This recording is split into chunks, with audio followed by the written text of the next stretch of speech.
നിങ്ങളുടെ ഇഷ്ട പരമ്പരകൾ എക്സ്ക്ലൂസീവായി സൺ നെക്സ്റ്റ് ആപ്പിലൂടെ തികച്ചും ഫ്രീ ആയി ഇപ്പോഴേ ആപ്പ് ഡൗൺലോഡ് ചെയ്യൂ. ഞാൻ തട്ടിപ്പോന്നേലും വലുതായിട്ട് എന്ത് പ്രശ്നമാടി നിനക്കുള്ളത്? നിന്നോട് ആംബുലൻസുമായിട്ട് വരാൻ പറഞ്ഞിട്ട് നീ കേട്ടില്ല. ആശുപത്രിയിലും നീ വന്നില്ല.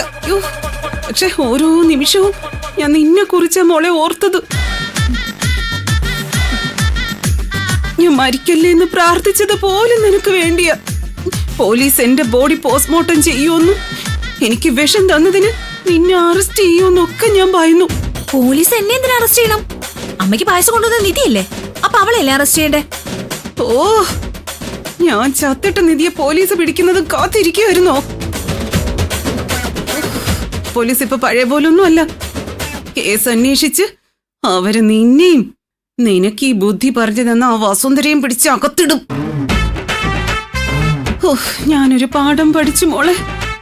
നീ ഉള്ളിടത്തുനിന്ന് കൊണ്ടുവരുന്ന പച്ച വെള്ളം പോലും ഇനി ഞാൻ കുടിക്കൂല. അത്രയ്ക്ക് അനുഭവിച്ചു. അമ്മേ വിഷമിക്കാതെ, നാളെ ഞാൻ ഹോസ്പിറ്റലിൽ വന്ന് അമ്മയെ കാണാം. എന്തിന്? ഞാൻ നമ്മുടെ വീട്ടിലെത്തി. ഓ, അപ്പ അമ്മ രക്ഷപ്പെട്ടല്ലേ? എങ്ങനെ ഞാൻ വീട്ടിൽ വരാം. വരുന്നതൊക്കെ കൊള്ളാം. ദൈവത്തെ ഓർത്ത് എനിക്കൊന്നും കഴിക്കാൻ കൊണ്ടുവരരുത്. താങ്ങാൻ വയ്യ, അതുകൊണ്ടാ. ശരി അമ്മേ. എന്റെ വയറ്റില് ചൂട് വെക്കാൻ ചന്ദ്രിക വരുന്നുണ്ട്. ചത്തില്ലെങ്കിൽ ഞാൻ രാവിലെ വിളിക്കാം. ശരി ശരി. ആ,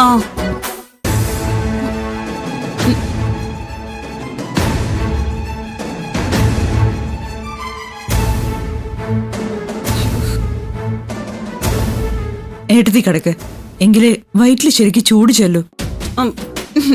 നിന്റെ ഇപ്പോഴത്തെ സ്വഭാവം തീരെ ശരിയല്ല. പണ്ട് ഞാൻ ചെയ്തതിന്റെ പകയൊക്കെ തീർക്കാൻ